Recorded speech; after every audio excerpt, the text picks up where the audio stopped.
നമസ്കാരം. ജനാധിപത്യത്തിന്റെ തുറന്ന സംവാദവേദിയായ പൊളിറ്റിക്കൽ മാസിലേക്ക് സ്വാഗതം. ഇന്നിപ്പോൾ പൊളിറ്റിക്കൽ മാസ് എത്തിയിരിക്കുന്നത് കോഴിക്കോട് ജില്ലയിലാണ്. ഓരോ ജില്ലയിലും ഒരിടത്ത് മാത്രമേ നമുക്ക് എത്തിപ്പെടാൻ കഴിയൂ, കുറച്ച് സമയമല്ലേ ഉള്ളൂ.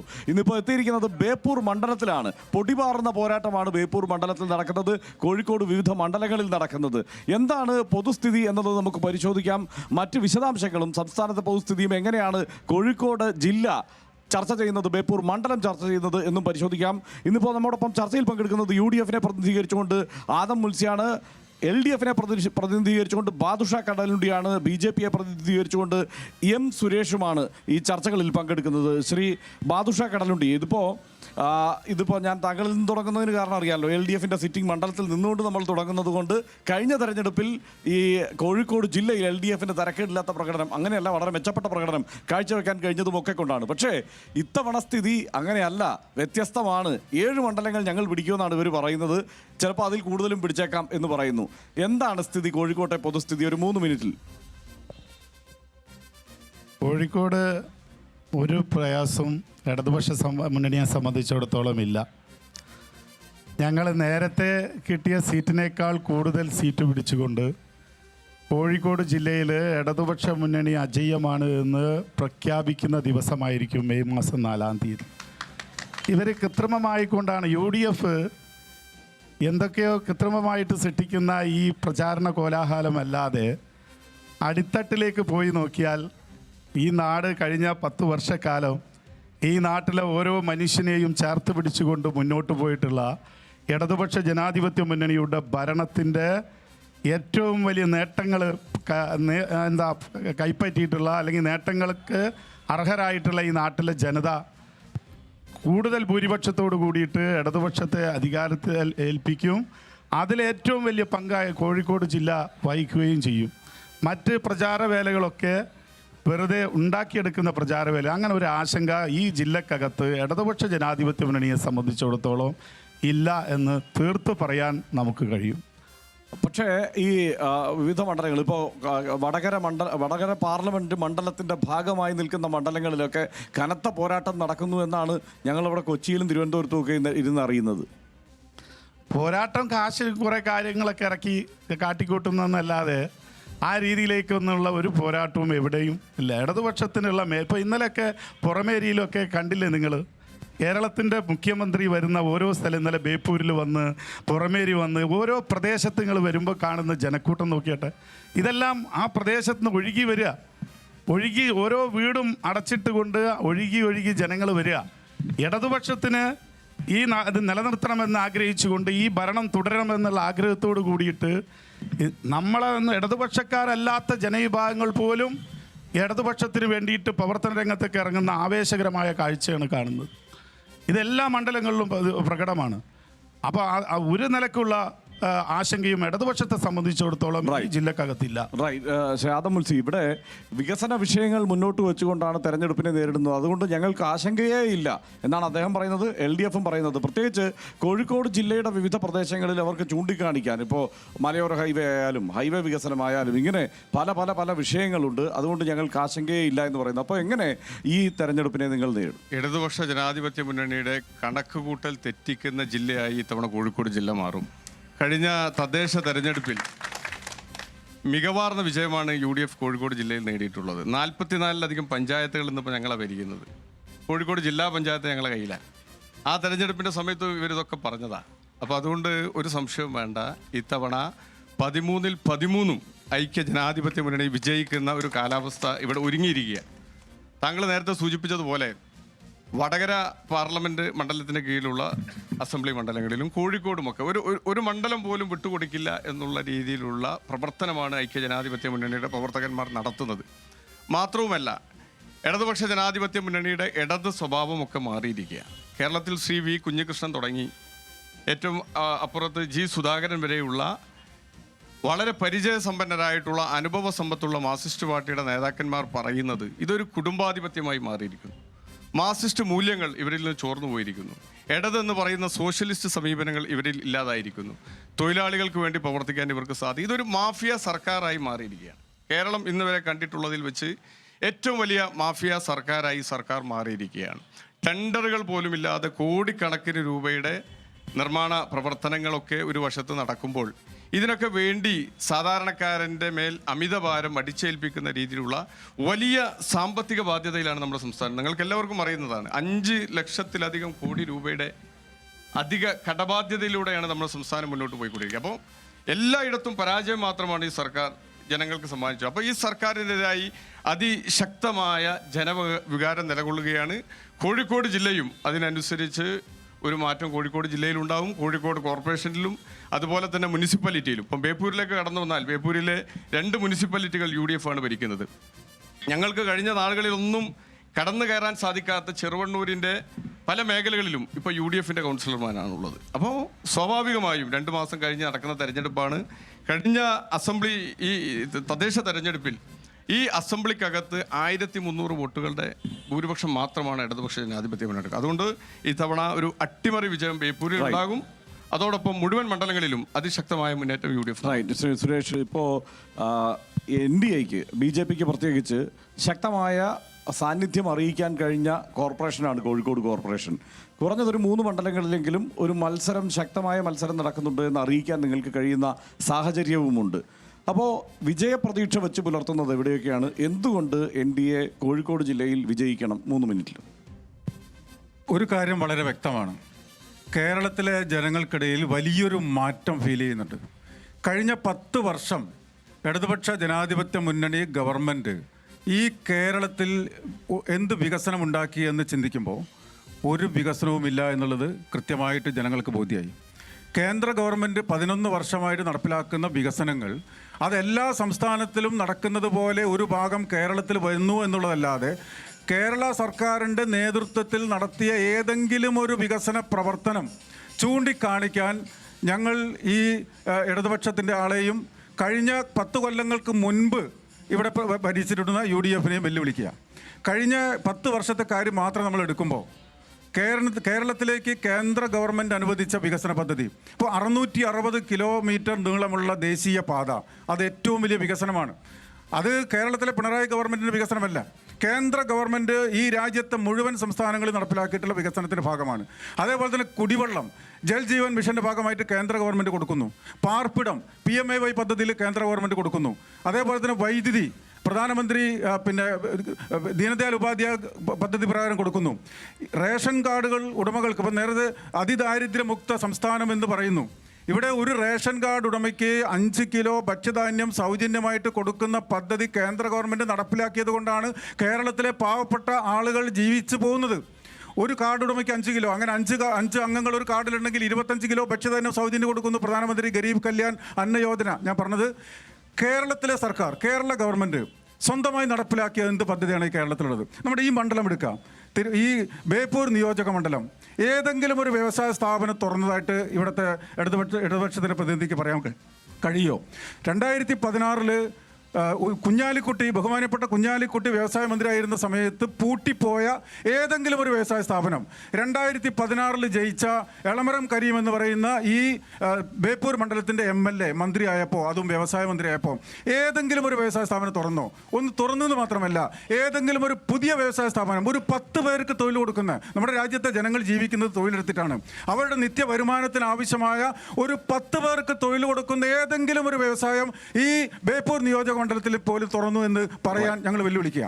ശ്രീ ബാദുഷാ, കേട്ടല്ലോ, വികസനം വെച്ചാണ് താങ്കൾ ഈ ചർച്ച ആരംഭിച്ചത്. പക്ഷേ അങ്ങനെ ഒരു വികസനവും ചൂണ്ടിക്കാട്ടിക്കാൻ ഇല്ല എന്നുള്ളത് ഇരുവരും പറയുന്നു. അത് പ്രത്യേകിച്ച് ഇവിടെ നടക്കുന്ന ശക്തമായ മത്സരം ഈ തെരഞ്ഞെടുപ്പിൽ ഇടതുമുന്നണിയുടെ ഏതാണ്ട് അന്ത്യത്തോടെടുക്കുന്ന തെരഞ്ഞെടുപ്പായിരിക്കുമെന്ന സൂചനയാണ് ആദം മുൽസി നൽകുന്നത്.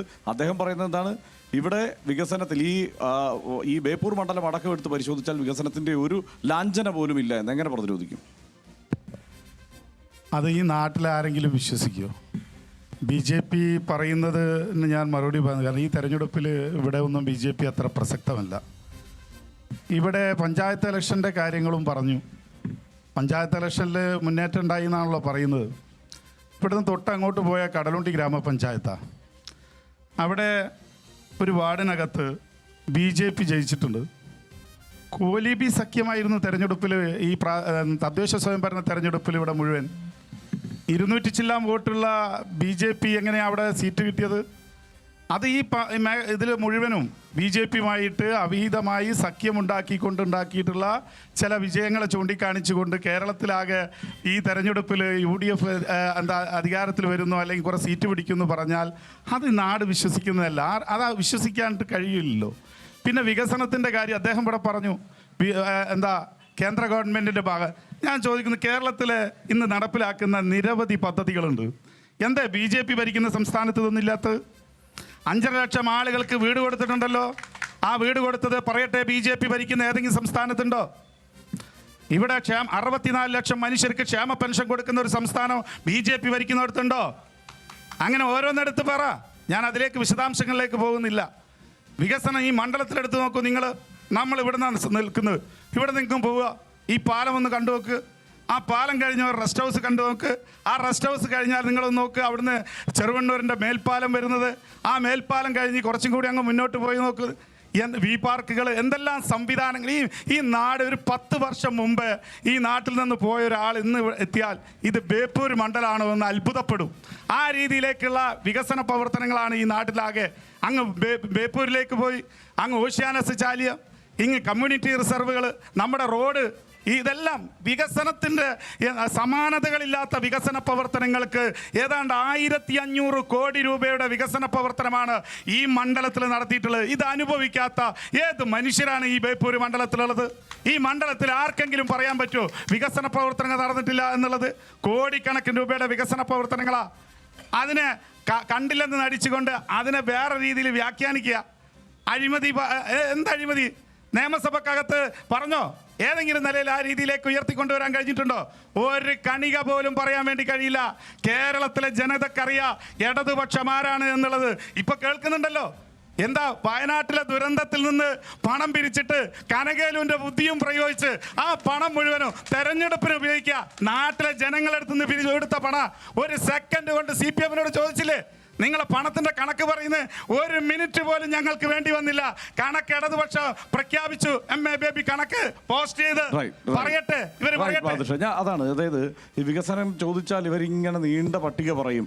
ഞാൻ ഈ കഴിഞ്ഞു വന്ന ചർച്ചകളിലെല്ലാം കണ്ടിരിക്കുന്ന ഒരു അവസ്ഥയാണത്. പക്ഷേ ഈ അഴിമതി അടക്കമുള്ള വിഷയങ്ങൾ തിരിച്ചുന്നയിക്കുമ്പോൾ അവർ ചോദിക്കുന്ന ഒരു പ്രധാനപ്പെട്ട കാര്യം, അങ്ങനെ തെളിയിക്കപ്പെട്ട ഏത് അഴിമതി ഉണ്ട് എന്നുള്ളതാണ്. അപ്പോൾ അങ്ങനെ ഒരു ചോദ്യം വരുമ്പോൾ എങ്ങനെ പ്രതിരോധിക്കും? ഈ വികസനം എന്നു മുതലാണ് ഇടതുപക്ഷ ജനാധിപത്യ മുന്നണി പറയാൻ തുടങ്ങിയത്. ട്രാക്ടറിനെതിരെ സമരം ചെയ്ത ആളുകളാണ്, കമ്പ്യൂട്ടറിനെതിരെ സമരം ചെയ്ത ആളുകളാണ്. ഏതായാലും ഇവർ വികസനം പറയുന്നതിൽ ഞങ്ങൾക്ക് സന്തോഷമുണ്ട്. പക്ഷേ ഈ വികസനം പറയുമ്പോൾ ഇവിടെ പല കാര്യങ്ങളും ഒരു ടെൻഡറും ഇല്ലാതെ അന്യായമായ രീതിയിൽ. അപ്പോൾ നമ്മളിവിടെ സംസാരിക്കുന്ന 1 കിലോമീറ്റർ തൊട്ടപ്പുറത്ത് മമ്മളിത്തായം റോഡുണ്ട്. വെറും 330 മീറ്ററാണ് റോഡിൻ്റെ നീളം.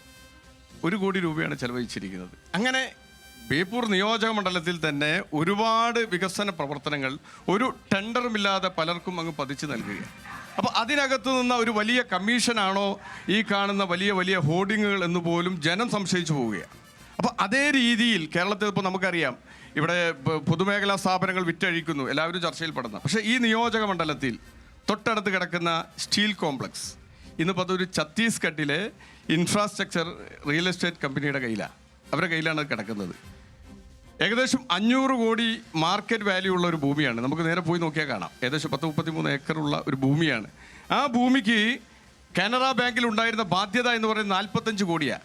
ആ 45 കോടിയുടെ ബാധ്യത അത് ബാങ്കുമായി സെറ്റിൽ ചെയ്യാൻ ഈ നിയോജക മണ്ഡലത്തിൻ്റെ MLA ആയിട്ടുള്ള മന്ത്രിക്ക് സാധിച്ചില്ല, വ്യവസായ മന്ത്രിക്ക് സാധിച്ചില്ല. അവിടെയുള്ള CITU-കാർ, AITUC-കാർ എല്ലാവരും സമരത്തിലായിരുന്നു. അപ്പോൾ അവർക്കൊക്കെ ഒരു ഉറപ്പ് നൽകി, ഒരു കാരണവശാലും സ്റ്റീൽ കോംപ്ലക്സ് അന്യാധീനപ്പെട്ടു പോകില്ല. ഇന്നിപ്പോൾ അതിനകത്ത് കയറാൻ കഴിയില്ല. ഛത്തീസ്ഗഡ് കമ്പനിയുടെ ആളുകൾ അവിടെ ഇരിക്കുന്നത്. പാവപ്പെട്ട തൊഴിലാളികളുടെ PF ആനുകൂല്യങ്ങളുടെ പെൻഷൻ്റെ പേപ്പറുകൾ വരെ അതിൻ്റെ അകത്ത് കിടക്കുക. അപ്പോൾ അതിനകത്ത് ഒരു 10-13 ആളുകളെ ബെഫ്കോയിലേക്ക് പിന്നെ ഇവർ ഡിപ്ലോയ് ചെയ്തു. അതൊരു യാഥാർത്ഥ്യം. പക്ഷേ അവർക്ക് ഇന്ന് PF ആനുകൂല്യങ്ങൾ പോലും കിട്ടുന്നില്ല. അതിൻ്റെ പേപ്പർ എടുക്കണമെങ്കിൽ അകത്ത് കയറണമെങ്കിൽ ഛത്തീസ്ഗഡ് കമ്പനിക്കാരനെ കാണേണ്ട അവസ്ഥയാണ്. നിങ്ങൾ ആലോചിച്ച് നോക്കൂ, 30 കോടി രൂപയ്ക്കാണ് ആ കമ്പനി ഈ ഭൂമി ചുളുവിലയിൽ തട്ടിയെടുത്തത്. ഇതൊക്കെ ഇവർ നോക്കുക. ഐക്യജനാധിപത്യ മുന്നണി അധികാരത്തിൽ വന്ന ഇതൊക്കെ ഞങ്ങളെടുത്ത് പുനഃപരിശോധിച്ച് ഇതിനകത്ത് പ്രതികളായിട്ടുള്ള ആളുകളെ പൊതു സമൂഹ മധ്യത്തിൽ ഞങ്ങൾ കൊണ്ടുവരിക തന്നെ ചെയ്യുമെന്ന് പറയാൻ ആഗ്രഹിക്കുക. അപ്പോൾ ഇതുപോലെയുള്ള വികസനങ്ങളാണ്. സ്വന്തം നിയോജക മണ്ഡലത്തിലെ ഒരു പൊതുമേഖലാ സ്ഥാപനം ഒരു ഛത്തീസ്ഗഡ് കമ്പനിക്ക് കൊടുത്ത വികസനം എന്ന് പറയുമ്പോൾ നിങ്ങൾ ആലോചിച്ച് നോക്കൂ, അതൊന്നു മാത്രം. അങ്ങനെ നിരവധിയായ ഉദാഹരണങ്ങൾ. മാത്രമല്ല, ഈ നിയോജക മണ്ഡലത്തിൽ ഒരുപാട് വികസന പ്രവർത്തനങ്ങൾ നടന്നു എന്നാണ് ബാദുഷ അവകാശപ്പെടുന്നത്. നമുക്കറിയാം, ചെറുവണ്ണൂർ കൊളത്തറ റോഡ് 40 വർഷമായി ആരംഭിച്ച ഒരു പ്രവർത്തനമാണ്, ഇപ്പോഴാണ് പൂർത്തീകരിച്ചത്. അതിന്റെ രണ്ടാം സ്ട്രെച്ച് എന്ത് ചെയ്യണമെന്നുള്ള 40 വർഷമായി 40 വർഷമായി ഒരു റോഡിന്റെ പ്രവർത്തനം തുടങ്ങി വെച്ചതാ. നാട്ടുകാരൊക്കെ ഉണ്ടല്ലോ ഇവിടെ. ഞാനിവിടെ 2 തവണ മത്സരിച്ച ആളാണ്, അതിനകത്തൂടെ കഷ്ടപ്പെട്ടു പോയ ആളാണ്. ഇപ്പോഴാണ് അത് പൂർത്തീകരിച്ചത്. നടന്നിട്ടുണ്ട് 40 വർഷത്തിനിടക്ക് ഒരു 5 കിലോമീറ്റർ റോഡ് ഇവിടെ പൂർത്തീകരിക്കപ്പെട്ടിട്ടുണ്ട്. അതുപോലെ ചെറിയ ചെറിയ വികസന പ്രവർത്തനം ഒന്നുമില്ലാതെ. പക്ഷേ ഞാൻ പറയട്ടെ, ഈ നിയോജക മണ്ഡലത്തിനകത്ത് ഒരു സർക്കാർ കോളേജ് ഇന്നും ഇല്ല എന്നുള്ളതാണ് പച്ചയായ യാഥാർത്ഥ്യം. ഇവിടെ നേരത്തെ പറഞ്ഞല്ലോ, ഇദ്ദേഹത്തിന്റെ പഞ്ചായത്ത് കടലുണ്ടി പഞ്ചായത്ത് 2011 ശ്രീ ഉമ്മൻചാണ്ടി പ്രഖ്യാപിച്ചാണ്. അന്ന് സ്ഥലം കണ്ടെത്തി കൊടുക്കേണ്ടത് അന്നത്തെ MLA ആയിരുന്നു ശ്രീ എളവരം കരീമായിരുന്നു. അദ്ദേഹത്തിന്റെ ഭാഗത്തുനിന്ന് പറ്റിയ പാളിച്ചാണ്. കോടിയേരിയുടെ മണ്ഡലത്തിൽ വരെ ശ്രീ ഉമ്മൻചാണ്ടിയാണ് കോളേജ് കൊടുത്തത്, അറിയാലോ. അങ്ങനെ എല്ലാ സ്ഥലത്തും ശ്രീ ഉമ്മൻചാണ്ടിയുടെ നേതൃത്വത്തിൽ അന്ന് നടത്തി. ആ ഗവൺമെന്റ് 2011-16 ഗവൺമെന്റുമായി താരതമ്യം ചെയ്താൽ ശ്രീ പിണറായി വിജയന്റെ 1ാം ഗവൺമെന്റും 2ാം ഗവൺമെന്റും അമ്പേ പരാജയമാണെന്ന് പറയാതിരിക്കാൻ നിർവാഹമല്ല. മാത്രമല്ല, 2012 ശ്രീ ഉമ്മൻചാണ്ടി കേരളത്തിൽ അവതരിപ്പിച്ചിട്ടുള്ള MLA-മാരുടെ ആസ്തി വികസന ഫണ്ട്, ആ ഫണ്ടാണ് സത്യത്തിൽ തകർന്ന് തരിപ്പണമായ ഈ ബേപ്പൂരിനെ ചെറുതായെങ്കിലും ഒന്ന് പൊക്കിക്കൊണ്ടുവരാൻ. ഞാനത് തിരിച്ചു വരാം. പക്ഷെ ഇപ്പോൾ ഇവിടെ അദ്ദേഹം സൂചിപ്പിച്ചത് കണ്ടല്ലോ, അതായത് നിങ്ങൾ ഇവിടെ മത്സരിച്ചോളൂ, അത് ഇവർ 2 കൂട്ടരും പറയുന്ന ഒരു കാര്യമാണ്. പക്ഷേ നിങ്ങൾ ഇന്ത്യയിലെ മറ്റേത് സംസ്ഥാനത്തെ ചൂണ്ടിക്കാണിച്ച് കേരളത്തിന് മാതൃകയാക്കൂ, കേരളം ആ സംസ്ഥാനത്തെയാണ് മാതൃകയാക്കേണ്ടത് എന്ന് പറയാൻ വേറെ ഏത് സംസ്ഥാനമുണ്ടെന്ന് ഇവർ 2 പേരും ചോദിക്കുന്നുണ്ട്. അപ്പോൾ പിന്നെ എങ്ങനെയാണ് ഒരു നിയമസഭാ തെരഞ്ഞെടുപ്പിൽ നിങ്ങൾക്ക് വിജയിച്ചു വരാനാവുക? കേരളത്തിൽ BJP അപ്രസക്തമാണെന്നാണ് നമ്മുടെ ഇടതുപക്ഷ സുഹൃത്ത് സൂചിപ്പിക്കുന്നത്. BJP കോൺഗ്രസിൻ്റെ വോട്ട് നേടിയിട്ടാണ് തദ്ദേശ സ്ഥാപനങ്ങൾ ജയിച്ചതെന്നാണ് പറയുന്നത്. ഞങ്ങൾക്ക് സൂചിപ്പിക്കാനുള്ളത്, ഈ 2 മുന്നണികളും ഒരു നാണയത്തിൻ്റെ 2 വശങ്ങളാണ്. 2 മുന്നണികൾ ഒന്നാണ്. നിങ്ങളൊരു പ്രധാനമന്ത്രിയാണ് കഴിഞ്ഞ ലോക്സഭാ തെരഞ്ഞെടുപ്പിൽ ഫോക്കസ് ചെയ്തത് രാഹുലാണ്. നിങ്ങൾ ഈ വാളയാർ ചുരം കഴിഞ്ഞാൽ നിങ്ങൾ തമിഴ്നാട്ടിൽ ഒരു മുന്നണിയുടെ ഭാഗമാണ്. സ്റ്റാലിൻ എന്ന് പറയുന്ന അവിടുത്തെ മുഖ്യമന്ത്രി വെച്ച് നീട്ടിയ ഒരു സീറ്റിലാണ് നിങ്ങൾ മത്സരിക്കുന്നത്. ഇടതുപക്ഷ ആയാലും കോൺഗ്രസ് ആയാലും. BJP ഗുജറാത്ത് എന്ന് പറയുന്ന സംസ്ഥാനം ലോകത്തിലെ ഏറ്റവും മാതൃകാപരമായിട്ട് വികസന പ്രവർത്തനം നടത്തിയിട്ട് ലോകത്തിലെ മാതൃകാ സംസ്ഥാനമാണ് ഗുജറാത്ത്. കഴിഞ്ഞ 25 വർഷമായി തുടർച്ചയായിട്ട് ഗുജറാത്ത് ഭരിക്കുന്ന BJP ആണ്. ഉത്തർപ്രദേശ് വികസന സംസ്ഥാനമാണ്. BJP ഭരിക്കുന്ന സംസ്ഥാനങ്ങളിലൊക്കെ വികസന പദ്ധതികളുമായിട്ട് മുന്നോട്ട് പോകുന്നുണ്ട്. ഇവിടെ പറഞ്ഞു വികസനത്തെ പറ്റി. ഈ മണ്ഡലം നമുക്കെടുക്കാം. ഞാനിവിടെ 10 മിനിറ്റ് വൈകിട്ടുള്ളത് ചെറുവണ്ണൂർ മേൽപ്പാലത്തിൻ്റെ സമീപത്തുള്ള ബ്ലോക്കാണ്. ഈ ചെറുവണ്ണൂർ മേൽപ്പാലം തെരഞ്ഞെടുപ്പിൻ്റെ ഒരു 1.5 കൊല്ലം മുമ്പ് 4 തൂണ് ഉണ്ടാക്കി അത് വികസനമാണെന്ന് പറയുന്നത് എന്തടിസ്ഥാനത്തിൽ മനസ്സിലാവുന്നില്ല. കേരളത്തിലെ 139 കേരളത്തിലെ 139 MLA-മാർക്കും 139 MLA-മാർക്കും റോഡ് ഉണ്ടാക്കാനും പാലം ഉണ്ടാക്കാനും പണം കൊടുക്കേണ്ട ആളാണ് മുഹമ്മദ് റിയാസ് എന്ന് പറയുന്ന പൊതുമരാമത്ത് വകുപ്പ് മന്ത്രി. ആ പൊതുമരാമത്ത് വകുപ്പ് മന്ത്രി പാലവും റോഡും ഉണ്ടാക്കാൻ അങ്ങോട്ട് സാങ്ഷൻ കൊടുക്കുന്ന ആള്, അയാളുടെ മണ്ഡലത്തിൽ ഈ ഒരു മേൽപ്പാലം 5 മേൽപ്പാലം പണിയെന്ന് പറഞ്ഞു. എവിടെ പോയി അരീക്കാട് മേൽപ്പാലം? എവിടെ പോയി നമ്മുടെ കടലുണ്ടി മേൽപ്പാലം? അപ്പോൾ വികസനം എന്ന് പറഞ്ഞ വികസനത്തിന് ഒരു കാര്യം പറയാം. 55 കോടി രൂപ കേന്ദ്ര ഗവൺമെൻറ് കൊടുത്തു ഈ നമ്മുടെ ഈ ഫറൂഖ് പഴയ പാലത്തിന് സമാന്തരമായിട്ട് പാലമുണ്ടാക്കാൻ. എന്ത് ചെയ്തു നിങ്ങളെ പൈസ? 55 കോടിയാണ്. നമ്മുടെ മണ്ഡലത്തിൽ പാവപ്പെട്ട രോഗികൾക്ക് ചികിത്സിക്കാൻ ഒരു താലൂക്ക് ആശുപത്രി പണിതു. ഒരു പ്രകടനപത്രിക പറഞ്ഞു താലൂക്ക് ആശുപത്രിയുടെ കെട്ടിടം ഉണ്ടാക്കി. ആ കെട്ടിടം അവിടെ കെട്ടിടമായി കിടക്കുക. അവിടെ ഡോക്ടറില്ല, നഴ്സുമാരില്ല, പാരാമെഡിക്കൽ സ്റ്റാഫില്ല, മരുന്നില്ല, അതേപോലെ തന്നെ സ്കാനിങ് മെഷീൻ ഇല്ല, ഒരു സാധനമില്ല. അത് കൃത്യമായിട്ട് ഈ നാട്ടിലെ ജനങ്ങൾ മനസ്സിലാക്കിയിട്ടുണ്ട്. ഇതാണ് നിങ്ങളുടെ വികസനം. ആ വികസനം ജനങ്ങൾ അംഗീകരിക്കില്ല എന്നുള്ളതാണ്. ഇത്രയും ആളുകൾ ഉള്ളതുകൊണ്ട് നമുക്ക് അവരുടെ ചോദ്യങ്ങളിലേക്ക് പെട്ടെന്ന് തന്നെ പോകണം. കാരണം അവരുടെ ചോദ്യങ്ങളിലേക്കുള്ള അവസരമാണ് ഇനി അങ്ങോട്ട് ഉള്ളത്. ആർക്കാണ് ചോദിക്കാനുള്ളത്? ആരോടാണ് ചോദ്യം? ഈ ഇടതുപക്ഷത്തിൻ്റെ ഒരു ആള് പറഞ്ഞു ഇവിടെ ജനങ്ങൾക്ക് പല ഉപകാരങ്ങൾ ചെയ്തിട്ടുണ്ട്. ഈ ഫറോക്ക് ഹോസ്പിറ്റലിൽ പോയ അനുഭവം എനിക്കുണ്ടായ കാര്യമുണ്ട്. ഞാൻ കഴിഞ്ഞ ഒരു മാസം മുമ്പ് എനിക്കൊരു ആക്സിഡൻ്റ് ഉണ്ടായിരുന്നു. എൻ്റെ കാലിന് ആക്സിഡൻ്റ് ആയിട്ട് പോയിട്ട് അവിടെ ചെന്നപ്പം ഒരു ഡോക്ടേഴ്സ് ഉള്ളു അവിടെ. ഞാൻ 1.5 മണിക്കൂർ അവിടെ നിന്നിട്ട് എൻ്റെ കാല് ഡ്രസ് ചെയ്യാൻ കഴിഞ്ഞു. കാല് ഡ്രസ് ചെയ്യാൻ കഴിഞ്ഞു. അതാണ് ഇവർ പറഞ്ഞ സൗകര്യങ്ങൾ, അടിസ്ഥാന സൗകര്യം ചെയ്തത്. അവിടെ ഒരു ഡോക്ടർമാർ വെച്ചിട്ടാണ് ഇത്ര വലിയൊരു ബിൽഡിംഗ് ഉണ്ടാക്കി. എന്ത് കാര്യം ഇത് നോക്കി, ഏതാ ഈ നേരെ കാണുന്ന ഒരു ഇത് എന്ത് കാര്യം? അതുകൊണ്ട് സാധാരണ ജനങ്ങൾക്കുള്ളത് ഇവിടെ എന്താ അവർ ചോദിക്കണം, അവർ പറയട്ടെ. എന്താ അവർ പറയട്ടെ. ഇതെന്താ ജനങ്ങൾക്ക് ഇവിടെ സാധാരണക്കാരെ തൊഴിൽ ചെയ്യുന്ന ജനങ്ങൾക്ക് എന്ത് ഉപകാരം അതുകൊണ്ടുള്ളത്? അത് അവർ മറുപടി പറയണം. എന്താണ് ഇടതു മുന്നണിയുടെ പ്രതിനിധിക്ക് പറയാനുള്ളത്? 2010 ഇടതുപക്ഷ ജനാധിപത്യ മുന്നണി ഗവൺമെന്റ് അല്ലല്ല ഇത് പറഞ്ഞു കേട്ടെ 2010 അതേ മറുപടി പറയട്ടെ 2010 ഇടതുപക്ഷ ഗവൺമെന്റ് അധികാരത്തിൽ വരുമ്പോൾ ആരോഗ്യ മേഖലയിൽ പൊതു ആരോഗ്യ മേഖലയിൽ ജനങ്ങൾ 20-25% ജനങ്ങൾ ആശ്രയിച്ചിരുന്ന കേന്ദ്രങ്ങളാണ് നമ്മുടെ ഹെൽത്ത് സെൻ്ററുകൾ, ഇതുപോലുള്ള പൊതു ആശുപത്രികൾ, ഗവൺമെൻറ് ആശുപത്രികളൊക്കെ. ഇന്ന് ജനങ്ങൾ എത്രയാണ് ആശ്രയിക്കുന്നത്? ഇന്ന് ഏതാണ്ട് 55% ആ ആളുകൾ ആശ്രയിക്കുന്ന കേന്ദ്രങ്ങളായി എല്ലാ തലത്തിലുള്ള സൗകര്യങ്ങളുമുള്ള ഹൈടെക് കേന്ദ്രങ്ങളായിട്ട് നല്ല സംവിധാനങ്ങളുള്ള ആശുപത്രികളും കേന്ദ്രങ്ങളൊക്കെ ഉയർന്ന് ഫാറൂഖ് ഹോസ്പിറ്റൽ ആ ആശുപത്രി ഒന്ന് പോയി നോക്കണം. ബിൽഡിംഗ് ആയല്ലോ ഏതെങ്കിലും ചെറിയ കാര്യങ്ങൾ എടുത്ത് പറഞ്ഞുകൊണ്ട് പറഞ്ഞുകൊണ്ടല്ല. അങ്ങനെ ഒരു കെട്ടിടം അവിടെ ഉണ്ടായിരുന്നോ? കെട്ടിടങ്ങള് ചോദിക്കാനുള്ള അവസരം തരാം. ആരും ബഹളം വെക്കണ്ട കേട്ടോ. ആരും ബഹളം വെക്കണ്ട. ഇവിടെ ബഹളം വെക്കണ്ട. ചോദിക്കാൻ അവസരം തരാം. സംവിധാനം ചന്ത അല്ല പറഞ്ഞല്ലോ, ഈ ചന്ത എന്ന് പറഞ്ഞ സ്ഥലം ആ പ്രദേശത്ത് എത്ര കാലം എന്താ UDF ഭരിക്കുമ്പോ എന്തായിരുന്നു? നിങ്ങളുടെ മുനിസിപ്പാലിറ്റി അല്ലേ ഫറൂഖ് ഭരിക്കുന്നത്? 2 UDF മുനിസിപ്പാലിറ്റിക്ക് എന്ത് ചെയ്യാൻ വേണ്ടി സാധിച്ചത്? നിങ്ങൾ എന്ത് ചെയ്ത്? മറുപടി പറ. മൂന്നാളോട് ഇദ്ദേഹത്തിന് ചോദ്യമുണ്ട്, ചോദിക്കട്ടെ. മൂന്നാളോട് ചോദിക്കണ്ടേ? ഇപ്പൊ ഇവിടെ ഒരു ബഹുമാനപ്പെട്ട ചോദിച്ചോ ഒരു പ്രതിനിധി ഇവിടെ ഉന്നയിച്ചു 55 കോടി രൂപ ഫറൂഖ് പഴയ പാലത്തിന് സമാന്തരമായി നിർമ്മിക്കാൻ വേണ്ടി കേന്ദ്രമന്ത്രിസഭ അംഗീകാരം നൽകിയെന്നുള്ളത്. ഈ വിവരം ഞാൻ ഇപ്പോൾ മാത്രമേ അറിയുന്നത്. എന്തുകൊണ്ട്? നമുക്ക് ഒരുപാട് പ്രസ്റ്റീജ് 55 കോടി രൂപ കേന്ദ്രം തന്നിട്ടുണ്ട്. ഒരുപാട് മന്ത്രിമാരെ സംഭാവന നൽകിയ ഒരു മണ്ഡലമാണ് ബേപ്പൂര്. എന്തുകൊണ്ട് ഇപ്പോഴും ഫറൂഖ് ടൗണ് രൂക്ഷമായ യാത്രാ പ്രതിസന്ധിയാണ് നേരിടുന്നത്? ദയവ് ചെയ്ത് നിങ്ങൾ 3 പേര് ഉത്സാഹിച്ചിട്ട് മത്സരിച്ചിട്ട് ഫറൂഖിൽ പഴയ പാലത്തിന് സമാന്തരമായി ഒരു പുതിയ പാലം നമുക്ക് നാടിന് വേണ്ടി വേണം. ഇനി ഒന്നുകൂടി പറയാനുണ്ട്. നമ്മുടെ ഇവിടുത്തെ സ്ഥാനാർത്ഥി ആളെ പേര് ഞാൻ പറയുന്നില്ല, നിങ്ങൾക്ക് എല്ലാവർക്കും അറിയാം. ഒരു ഇന്റർനാഷണൽ ലെവലിലുള്ള ഒരു സ്റ്റേഡിയം ഫറൂഖ് ബേപ്പൂരിന് വേണ്ടി സമർപ്പിക്കുമെന്ന് പറയുന്നു. അത് യാഥാർത്ഥ്യബോധമാണെന്ന് അറിയില്ല. വരട്ടെ. ഇതല്ല ഈ പറഞ്ഞ പ്രശ്നം. ഈ 55 കോടി അനുവദിച്ചു എന്നുള്ളത് അദ്ദേഹം അറിഞ്ഞിട്ടില്ല എന്ന് പറയുന്നത് മാത്രമല്ല, ഇത്രയും കാലമായിട്ടും ഈ കാര്യങ്ങളൊന്നും ഇവിടെ നടക്കാത്തത് എന്തുകൊണ്ടാണെന്നുള്ളതാണ്. മറ്റു നിയോജകമണ്ഡലങ്ങളെ അപേക്ഷിച്ച് സാധാരണ എല്ലായിടത്തും പാലം സ്ട്രെങ്തൻ ചെയ്യുക, പക്ഷെ ഇവിടെ പാലത്തിന് ലൈറ്റ് പിടിപ്പിക്കുകയാണ് നമ്മുടെ നിയോജകമണ്ഡലത്തിൽ നടക്കുന്നത്. സാധാരണ കേരളത്തിൽ എല്ലായിടത്തും പാലം സ്ട്രെങ്തൻ ചെയ്യല. ഇത് പാലത്തിന് നല്ല ഇല്ലുമിനേഷൻ എന്നാ പറയുന്നത്. പക്ഷെ പാലത്തിന്റെ താഴെ പോയി കഴിഞ്ഞാൽ പിന്നെ ആ പാലത്തിലൂടെ അങ്ങ് പോകില്ല. നേരത്തെ സോഷ്യൽ മീഡിയയിലൂടെ ഒക്കെ വൈറലായി തുരുമ്പെടുത്ത് കിടക്കുക ആ പാലത്തിന്റെ. അപ്പൊ ആ പാലം സ്ട്രെങ്തൻ ചെയ്യാൻ വേണ്ടി നേരത്തെ പല ഓഫറുകളും വന്നിരുന്നു. ബഹുമാനപ്പെട്ട MP-യുടെ ഇടപെടലുണ്ടായിരുന്നു, കേന്ദ്ര ഗവൺമെന്റിന്റെ ഇടപെടൽ. പക്ഷേ ഇവിടെ എല്ലാം രാഷ്ട്രീയ പ്രേരിതമായി മണ്ഡലത്തിലെ വികസനങ്ങളെ അട്ടിമറിത്താനുള്ള ചില ശ്രമങ്ങൾ ഇവിടെ നടക്കുന്നുണ്ട്. ഇപ്പൊ നേരത്തെ താലൂക്ക് ഹോസ്പിറ്റൽ പറഞ്ഞു, ബഹുമാനപ്പെട്ട MP നൽകിയ ഒരു ആംബുലൻസ് ഉണ്ട്.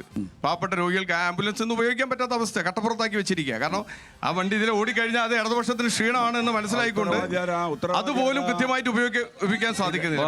ആരോഗ്യരംഗം നിങ്ങൾ കൊടുത്തത് പോയെങ്കിൽ അത് അന്വേഷിച്ചു കൊണ്ട് ഉത്തരവാദിത്വം നിങ്ങൾക്കില്ലേ? സുഹൃത്തെ, 2023 സേതുബന്ധനം എന്ന പദ്ധതി പ്രകാരമാണ് കേന്ദ്ര ഗവൺമെന്റ് 55 കോടി രൂപ കൊടുത്ത്. 23 ഇത് 26 3 വർഷം. വകുപ്പ് മന്ത്രി എന്ത് ചെയ്യായിരുന്നു?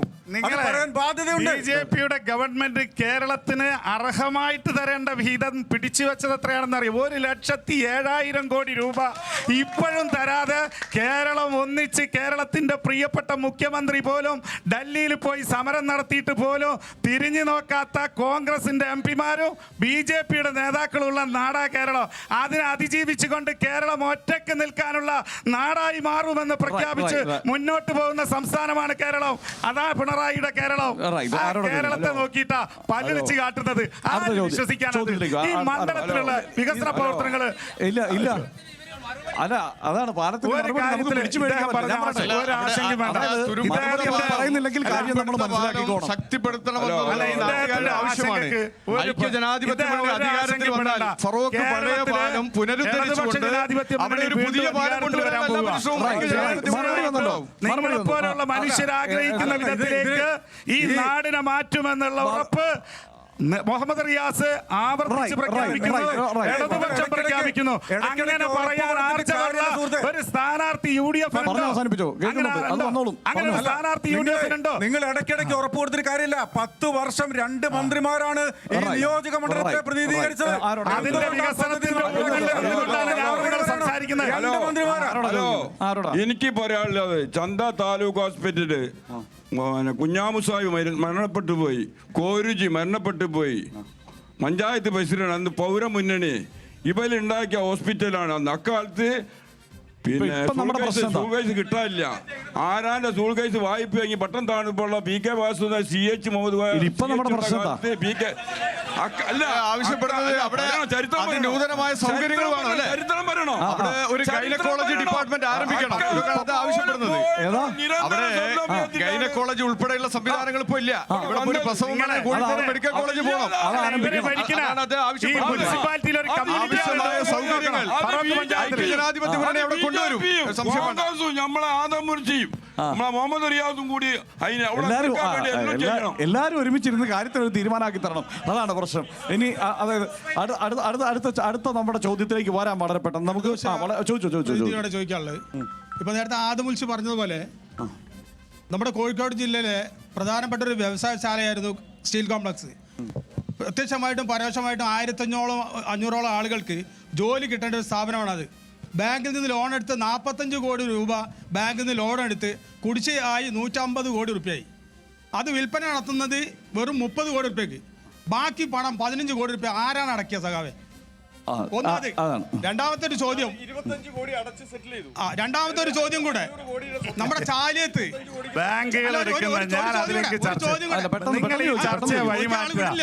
സ്റ്റീൽ കോംപ്ലക്സ് മാത്രമായിരുന്നു നമ്മുടെ മേഖലയിലെ വ്യവസായ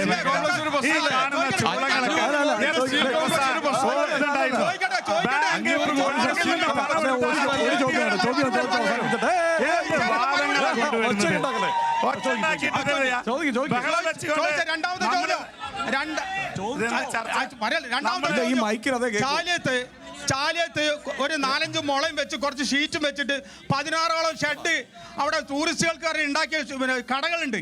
എന്തുകൊണ്ട് അത് പോവാത്ത? അത് നിങ്ങളുടെ മനസ്സിന്റെ പ്രശ്നമാണ്. ബേപ്പൂരിന്റെ ചാലിയത്ത് കാട് മൂടിക്കിടന്നിരുന്ന ഒരു പ്രദേശത്ത് ഇന്ന് നിങ്ങൾ ഇപ്പൊ പോയി നോക്കണം. 10,000-കണക്കിന് ആളുകൾക്കുള്ള സഞ്ചാരികളുടെ പറുദീസയായിക്കൊണ്ട് ഓഷ്യാനസ് ചാലിയത്തെ മാറ്റിയിട്ട് ഇവിടെ വന്ന് അത് കണ്ണടച്ചിട്ട് ഇരുട്ടാക്കിയാൽ ഈ ആളുകൾ വിശ്വസിക്കുന്നത് ഇവിടെ UDF-ന് പറയാനൊന്നുമില്ല. UDF-ന് സ്വന്തമായിട്ട്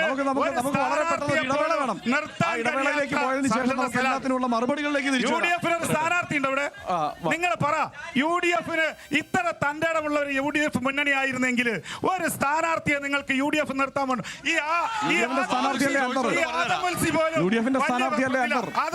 പോലും ഈ ചെറുപ്പക്കാരനെ നിർത്തിക്കൂടായിരുന്നോ? പണം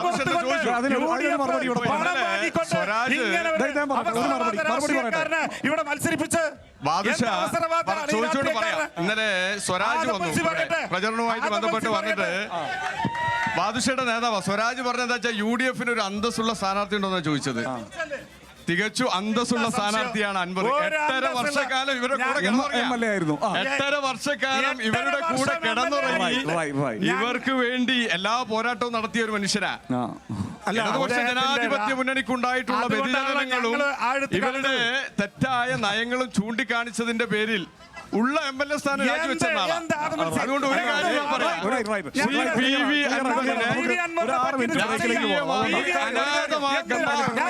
ഒരു സംഗതിയും ബേപ്പൂരിലെ ജനങ്ങൾ ചെയ്യില്ല. ഇവിടെ തെരഞ്ഞെടുപ്പ് റിസൾട്ട് വരുമ്പോ MLA സ്ഥാനം വലിച്ചെറിഞ്ഞ് വന്നതുപോലെ ഇവിടുത്തെ MLA ശ്രീ PV അൻവർ വിജയിച്ചു വരിക തന്നെ ചെയ്യും.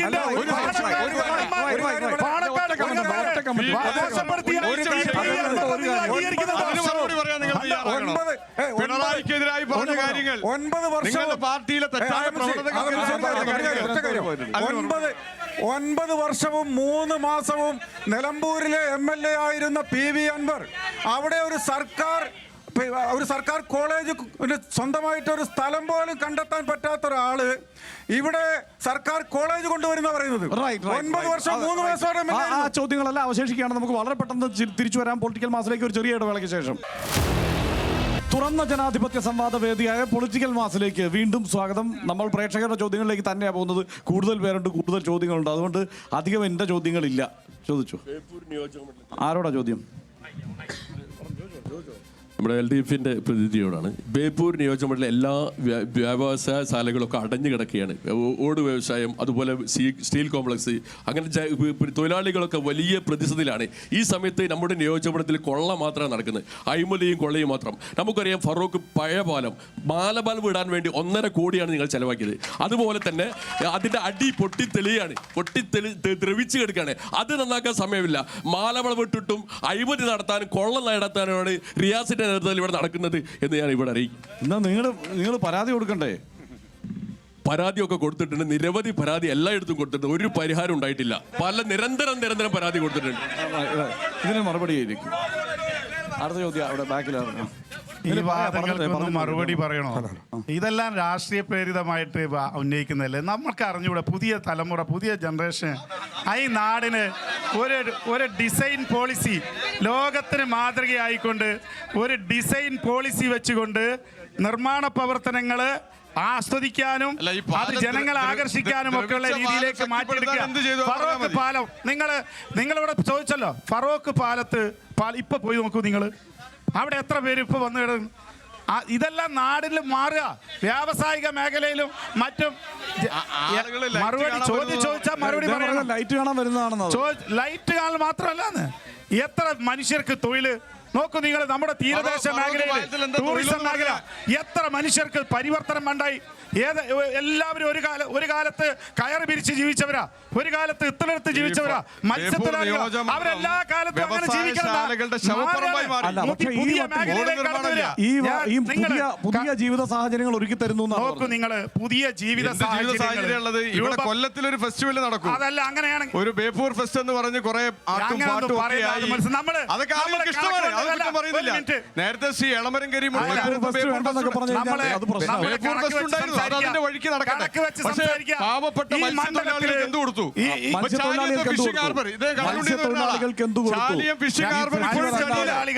അവിടെ തോണി അടുപ്പിക്കാൻ കഴിയുന്നില്ല ഗവൺമെന്റ്.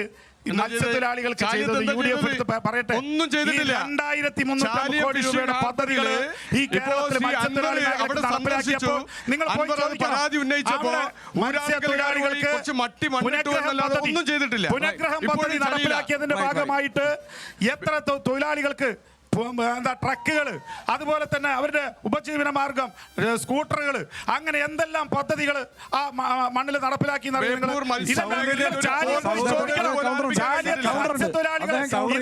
ഇന്ന് ഞങ്ങൾ തീരദേശ ജാഥ നടത്തി. ആ പ്രദേശത്തുള്ള മുഴുവനും മത്സ്യത്തൊഴിലാളികളെ ആവേശത്തോട് കൂടിയിട്ട് റിയാസിന്റെ കയ്യും പിടിച്ച് ആളെ ആവേശത്തിൽ നടക്കുന്ന കാഴ്ച കണ്ടായിരുന്നു. തീരദേശത്തെ മനുഷ്യരാ, തദ്ദേശ തെരഞ്ഞെടുപ്പിൽ 2011 ഇവിടെ നിയമസഭാ തെരഞ്ഞെടുപ്പിൽ ഞാൻ വോട്ട് ചെയ്യില്ല. ഞാൻ ഈ നിയോജകമണ്ഡലത്തിലല്ല, ഞാൻ സൗത്ത് നിയോജകമണ്ഡലത്തിലാണ്. അതുകൊണ്ട് എനിക്ക് വോട്ട് ചെയ്യാൻ കഴിയില്ല. ഈ 2011 വ്യവസായ മന്ത്രി 2011 ഇവിടെ വ്യവസായ മന്ത്രി ശ്രീ എളമരം കരീമായിരുന്നു മത്സരിച്ചത്. അദ്ദേഹം വലിയ മന്ത്രിയായിരുന്നു. ഇതുപോലെ അന്നും ഇവർ പറഞ്ഞിരുന്നു. അവസാനം ജസ്റ്റ് അങ്ങ് പാസ്സായി കഴിച്ചിലായി പോയതാ. ഇവിടെ സംഭവിക്കാൻ പോകുന്നത്. ഇവിടെ ചിത്രം മാറിയിരിക്കുന്നു. ഈ സുഹൃത്ത് പറഞ്ഞ 1.5 കോടിയല്ല പഴയ പാലത്തിന് പെയിന്റ് അടിക്കാനും അടിയിൽ ലൈറ്റ് പിടിപ്പിക്കാനും ചെലവഴിച്ചത് 4.5 കോടി രൂപയാ. 4.5 കോടി രൂപ ഇപ്പോഴത്തെ പാവപ്പെട്ട ആളുകൾ ഉപയോഗിക്കേണ്ടുന്ന പണം അവിടെ ഈ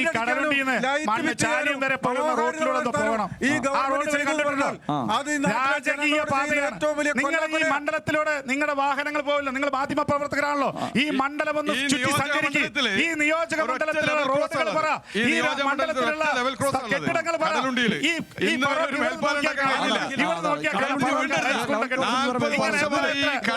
ഒരു മേൽപ്പാലം ഉണ്ടാക്കാൻ നിങ്ങൾക്ക്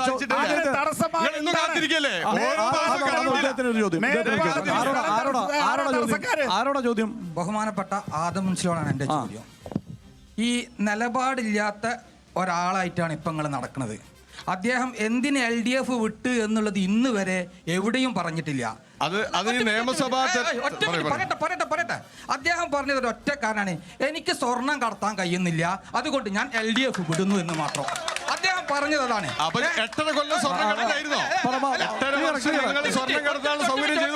ഒറ്റ മിനിറ്റ്. അന്ന്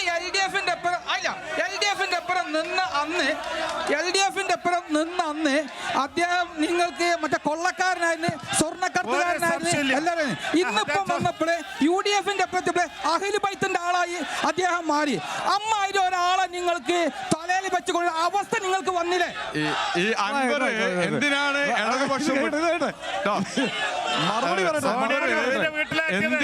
ഇടതുപക്ഷം തെരഞ്ഞെടുപ്പ് ഫലം മനസ്സിലാവും. മാത്രമല്ല ഒരു ഡസൻ കണക്കിന് CPM നേതാക്കന്മാരാ ജി സുധാകരനെ പോലെ, വി കുഞ്ഞികൃഷ്ണൻ കണ്ടിട്ടുണ്ടെങ്കിൽ എന്തൊരു പാവയാണ്. രക്തസാക്ഷി ഫണ്ട് കൊള്ളയടിച്ചതിന്റെ പേരിലാണ് മത്സരിക്കുക. രക്തസാക്ഷി ഫണ്ട് കൊള്ളയടിച്ച ചോദ്യം ചെയ്ത ആള് പറ്റുന്നില്ല. അതുകൊണ്ട് വി കുഞ്ഞികൃഷ്ണനെ പോലെയുള്ള, ശശിയെ പോലെയുള്ള ആളുകൾ എന്തിനാണ് ഇടതുപക്ഷം വിട്ടത് എന്നുള്ളത് നിങ്ങൾക്ക് തെരഞ്ഞെടുപ്പിന്റെ റിസൾട്ട് വരുമ്പോൾ മനസ്സിലാകും. 100 സീറ്റ് വാങ്ങി നോക്കൂ. കമ്മ്യൂണിസ്റ്റ് പാർട്ടി പുകഞ്ഞുകൊണ്ടിരിക്കുക. ഈ പറയുന്ന നേതാക്കന്മാർക്ക് പുറകിൽ ജാതിയായ ആളുകൾ ഇടതുപക്ഷം വിട്ടുവരും. അതാണ് 10 വർഷം മന്ത്രിമാരുണ്ടായിരുന്ന ഈ ബേപ്പൂർ നിയോജക മണ്ഡലത്തിൽ ഒരു വികസനവും ചെയ്യാത്ത പാർട്ടി വീണ്ടും ചെയ്യാമെന്ന് പറഞ്ഞു വരുന്നു. ഈ രണ്ടിനും മറുപടി പറയാം. 3 മാസം നിലമ്പൂരിലെ MLA ഞാനിവിടെ വികസനം കൊണ്ടുവരുന്നു പറയുന്നു. ഈ 2 മുന്നണികളും പറയുന്നത് കാപട്യമാണ്. അത് ജനങ്ങൾ തിരിച്ചറിഞ്ഞിരിക്കും. ഞങ്ങളൊരു പുസ്തകം ഇറക്കിയിട്ടുണ്ട്. ഇതിവിടെ വായിച്ചാലില്ലേ ഇപ്പൊ 1.5 മണിക്കൂർ വേണ്ടി വരും. ഇത് 1.5 മണിക്കൂർ സമയമില്ല. വികസന പ്രവർത്തനങ്ങൾ ഈ മണ്ഡലത്തിൽ നടന്നിട്ട് നിങ്ങളൊക്കെ വീടുകളിൽ ഈ നിങ്ങളൊന്ന് വായിക്കണ്ട. ഈ മണ്ഡലത്തിൽ നടന്നിട്ടുള്ള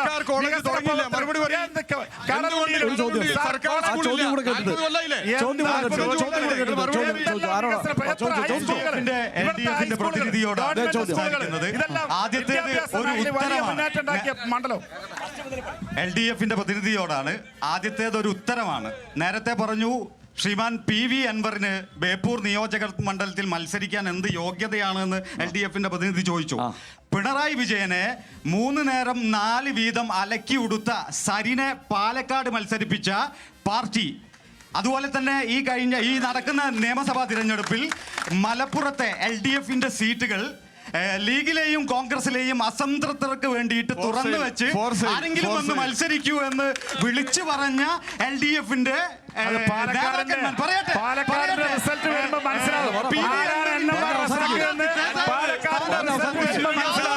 ചോദ്യം ചെയ്യാനുള്ള ഒരർഹതയുമില്ല. PV അൻവർ നിലമ്പൂർ നിയോജക മണ്ഡലത്തിൽ MLA ആയിരിക്കെ ഈ പിണറായി സത്യനെതിരിൽ, പിണറായി വിജയന്റെ അഴിമതി ഭരണത്തിനെതിരിൽ നിലവിലുള്ള അധികാരം വലിച്ചെറിഞ്ഞ് നിലപാട് പ്രഖ്യാപിച്ച് ജനങ്ങൾക്കിടയിലേക്ക് ഇറങ്ങിയ വ്യക്തിയാണ്. ഞങ്ങൾ ബേപ്പൂരുകാരെ സംബന്ധിച്ച് ഏറ്റവും യോഗ്യനായ സ്ഥാനാർത്ഥിയാണ് ശ്രീ PV അൻവർ. ഞങ്ങളൊന്ന് ചോദിക്കട്ടെ,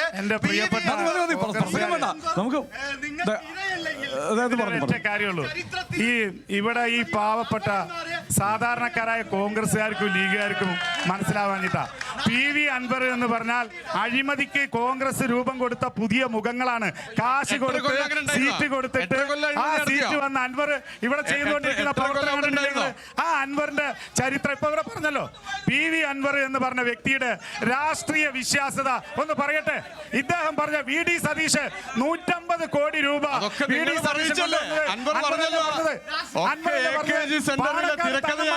പറഞ്ഞത് അൻവറല്ലേ? രാഹുൽ ഗാന്ധിക്കെതിരെ പറഞ്ഞത് PV അൻവറല്ലേ?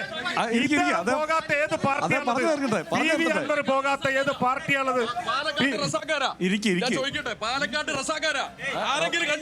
NMR റസാഖ് പാലക്കാട് ജയിക്കാൻ പോവാണ് കുട്ടി. അപ്പൊ മനസ്സിലാവും നിങ്ങൾക്ക് കേട്ടോ. ആരോടാ ചോദ്യം? എനിക്ക് ചോദിക്കാനുള്ളത് LDF പ്രതിനിധിയോടാണ്. LDFന്റെ പ്രതിനിധിയോട് എനിക്ക് ചോദിക്കാനുള്ളത്. ഇവിടെ ഒരു ചോദ്യം കൂടെ. LDFന്റെ പ്രതിനിധി പ്രതിനിധിയോടാണ് എനിക്ക് ചോദിക്കാനുള്ളത്. ഇവർ ഘോരം വികസനത്തെ പറ്റി ഈ ബേപ്പൂർ മണ്ഡലത്തിലെ വികസനത്തെ പറ്റി ഇവർ പറയുന്നുണ്ട്. എന്ത് അടിസ്ഥാന സൗകര്യങ്ങളിലാണ് ഇവർ വികസനം കൊണ്ടുവന്നത്? ഇവിടെ നിങ്ങൾക്ക് ബാക്കോട്ട് തിരിഞ്ഞാൽ കാണാം, ഈ PWD റെസ്റ്റ് ഹൗസ് 4.5 കോടി, ഇവിടെ 1.5 കോടി, ഇങ്ങനെ കോടികൾ ലൈറ്റിട്ടും ബൾബിട്ടും അല്ലാതെ ഇവിടെ എന്ത് അടിസ്ഥാന സൗകര്യങ്ങളാണ് ഇവിടെ കൊണ്ടത്? വിദ്യാഭ്യാസ മേഖലയിൽ എന്തെങ്കിലും വികസനങ്ങൾ കൊണ്ടുവന്നിട്ടുണ്ടോ? അല്ലെങ്കിൽ മറ്റേ തൊഴിൽ ഇവിടെ ഒരു യൂണിറ്റ് ഇട്ടിട്ട് 10 ആളുകൾക്ക് ഒരു ജോലി കൊടുത്തിട്ടുണ്ടോ? ഇല്ല. ഇവിടെ മറ്റേ യുവജനങ്ങൾക്ക് ഒരു ജോലി കൊടുത്തിട്ടുണ്ടോ? ഒന്നും ചെയ്തിട്ടില്ല. ഇവർ അടിസ്ഥാന സൗകര്യങ്ങൾ ഒരു വികസനവും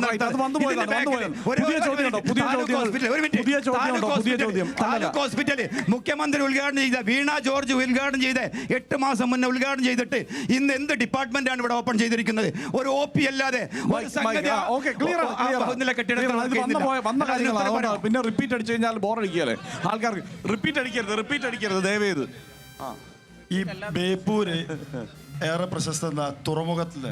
ആരോടാ ചോദ്യം? നമ്മൾ എല്ലാവരോടും നാട്ടുകാരോട് ചോദിക്കാം. ബേപ്പൂര് ഫേമസ് ആവുന്നത് തുറമുഖത്തിലാണ്. ഇന്ന് ആ തുറമുഖത്തിന്റെ സ്ഥിതി എന്താ? ഇപ്പോൾ ഇവിടെ നടക്കുന്നത് എന്താ വെച്ചാൽ, PV അൻവർ എവിടെയെങ്കിലും ഒന്ന് പോയി ഒന്ന് സ്ഥലം പരിശോധിച്ചാൽ അവിടെ പ്രഖ്യാപിക്കും 100 കോടി പ്രഖ്യാപിക്കുക തുറമുഖത്തിന്. പിന്നെ അപ്പുറത്തെ ഹാർബർ പോയി കഴിഞ്ഞപ്പോൾ അവിടെ 10 കോടി പ്രഖ്യാപിക്കുന്നു. എന്തിനേറെ പറയുന്നു, ഗോദീശ്വര ശ്മശാനത്തിൽ അവിടെ പിന്നെ മൃതദേഹം ദഹിപ്പിക്കാതെ, അവിടെ പിന്നെ മുഴുവൻ ദഹിപ്പിക്കാതെ ആ തോട്ടിലിടുക. അവിടെ പിന്നെ സന്ദർശിച്ചപ്പോൾ 3 കോടി അവിടെ പ്രഖ്യാപിക്കുന്നത്. ഇത് അൻവർ പോകുന്നിടത്ത് പ്രഖ്യാപിക്കാനാണോ മന്ത്രി ഉള്ളത്? ഇതൊന്നും നോക്കിയിട്ടാണല്ലേ?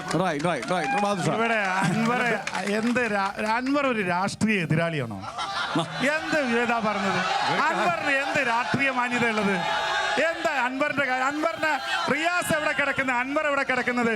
വെറും സ്വാർത്ഥ താല്പര്യത്തിന് വേണ്ടിയിട്ട് 40ഓളം പാർട്ടി മാറിയിട്ടുള്ള PV അൻവറിനെയാണ് നിങ്ങൾ ഇനി PV അൻവറിനെ രാഷ്ട്രീയക്കാരനല്ല. PV രാഷ്ട്രീയക്കാരനാണോ? PV അൻവറിന്റെ കാര്യം പറയുന്നത് ഞങ്ങൾ എണ്ണി പറയാം. വികസനത്തിന്റെ കാര്യം നമുക്ക് വളരെ പരിമിതമായ സമയം, 2-3 മിനിറ്റേ ഉള്ളൂ. മൈക്ക് പിടിച്ചു കൊണ്ടുപോകരുത്. ആരോടാ? UDF-ന്റെ അല്ലേ LDF-ന്റെ പ്രതിനിധിയോടാണ്. ഇവിടെ വികസനമാണല്ലോ ചർച്ച ചെയ്യുന്നത്. ആ വികസനം ചർച്ച ചെയ്യണമെങ്കിൽ ഇവിടുത്തെ വ്യാവസായിക രംഗത്തെ കുറിച്ച് ഇവിടെ പറഞ്ഞതിനെ കുറിച്ച് പറയുന്നില്ല. എന്നാൽ പറയാത്ത ബാംബു ബോർഡ് കോർപ്പറേഷൻ ഫാക്ടറി അത് ഏത് ഗവൺമെന്റിന്റെ കാലത്താണ് അടച്ചുപൂട്ടിയത്? അവിടെ ഉണ്ടായിരുന്ന തൊഴിലാളികളുടെ തൊഴിൽ അവരിപ്പോൾ എന്തൊക്കെ ജോലിക്കാണ് പോകുന്നത്? പല ആളുകളും കൂലിപ്പണിക്കാണ് പോകുന്നത്. ഇത്തരത്തിൽ ഈ വ്യവസായ രംഗത്തെ ഇങ്ങനെ തകർത്ത ഒരു ഗവൺമെന്റും അങ്ങനെ എല്ലാ രൂപത്തിലും വികസനമുണ്ട് എന്ന് പറഞ്ഞ് പല പദ്ധതികളും നടത്തുമ്പോൾ തീർന്നിട്ടില്ല, ഒരു മിനിറ്റ്. പല പദ്ധതികളും നടത്തുമ്പോൾ അതിന്റെ എല്ലാ പരസ്യങ്ങളും പോകുന്നത് സോളസ് എന്ന കമ്പനിയിലേക്കാണ്. ആ കമ്പനി എന്ന് പറയുന്നത് CPM-ന്റെ നേതാവിന്റെ കമ്പനിയാണ്. അങ്ങനെ ഒരു ലാഭവിഹിതം എടുക്കാൻ അല്ലാതെ ഒരു പദ്ധതിയും ഇവിടുത്തെ പദ്ധതിയും ബേപ്പൂർ നടന്നിട്ടില്ല. ഒരു കാര്യം ഇതിപ്പോ പ്രതിനിധി പറഞ്ഞു എനിക്ക് സമയമില്ല. രാഷ്ട്രീയ എതിരാളി അല്ലാത്തതുകൊണ്ടാണ് കേരളത്തിലെ 4 അപരന്മാരുള്ള ഏക സ്ഥാനം.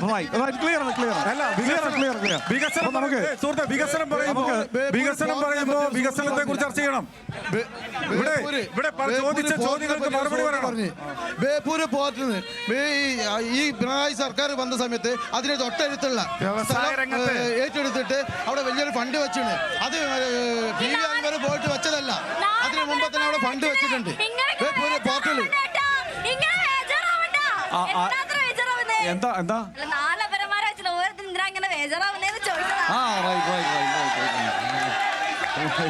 അപ്പൊ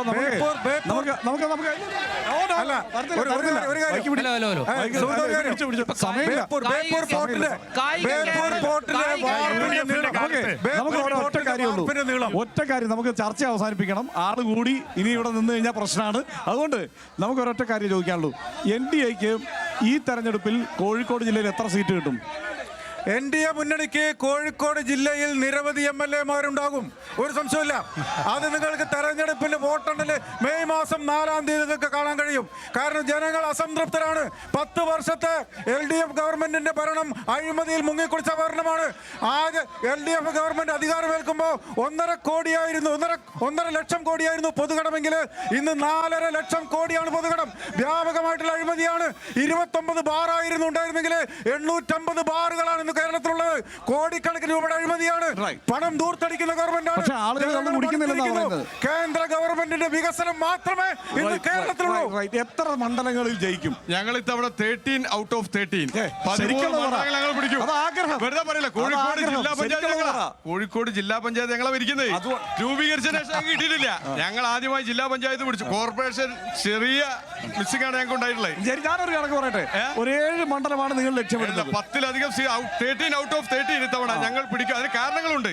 ഇവർ കട്ടുമുടിച്ച് തകർത്ത എല്ലാ മേഖലകളും ഞങ്ങൾ പുനരുജ്ജീവിക്കാൻ പോവാ. KSRTC ഇവര് പറയുന്ന ലാഭത്തിലാന്നാ പറഞ്ഞത്. ഇവര് പറയുന്ന ലാഭത്തിലാ, സംഗതി നഷ്ടത്തിലാ. ഇവര് ജീവനക്കാർക്ക് എന്തുകൊണ്ട് ആനുകൂല്യം കൊടുക്കില്ല? ലാഭത്തിലാണ് ആനുകൂല്യം കൊടുക്കുന്നത്. പെൻഷൻ കൊടുക്കുന്നില്ല, ആനുകൂല്യം. KSRTC നിങ്ങൾക്കറിയുമോ, കഴിഞ്ഞ 10 വർഷമായി ഒരു നിയമനം പോലും നടത്തിയിട്ടില്ല. PSCയുടെ സിംഗിൾ നിയമനം പോലും. ഇന്ത്യയിൽ ഏറ്റവും കൂടുതൽ PSC നിയമനം നടക്കുന്നത് ഇവിടെയാണെന്ന് അവർ പറയുന്നത്. വെറുതെ പറയാ, അതാ പറയുന്നത്. PR വർക്ക് എന്ന് കേരളത്തിൽ മൊത്തം പറയുന്നത് ബേപ്പൂർ നിയോജക മണ്ഡലത്തിൽ പി മുഹമ്മദ് എല്ലായിടത്തും 110 സീറ്റുമായി പിണറായി വിജയൻ കേരളത്തിൽ വീണ്ടും അധികാരത്തിൽ വരും. അതിൽ 13 സീറ്റ് കോഴിക്കോട് ജില്ലയുടെ സംഭാവനയായിരിക്കും. അതിൽ തന്നെ ഏറ്റവും വലിയ ഭൂരിപക്ഷത്തോട് കൂടിയിട്ട് കഴിഞ്ഞ തവണ ലഭിച്ച 82,000 വോട്ടിൽ നിന്ന് വലിയ ശതമാനം ഉയർന്നുകൊണ്ട് മുഹമ്മദ് റിയാസ് ഈ മണ്ഡലത്തിന്റെ തേരാളിയായി മാറുന്ന ദിവസമാണ് മെയ് 4-ാം തീയതി. തൽക്കാലം നമുക്ക് ഈ ചർച്ച ഇവിടെ അവസാനിപ്പിക്കണം. തൽക്കാലം സമാധാനത്തോടെ ഇവിടെ വരെ ചർച്ച എത്തി. ഇനിയും നമുക്ക് അങ്ങനെ തന്നെ അവസാനിപ്പിക്കാം. എല്ലാ മുന്നണികളും വിജയം പ്രതീക്ഷിക്കുന്നു, വിജയം പ്രഖ്യാപിക്കുന്നു.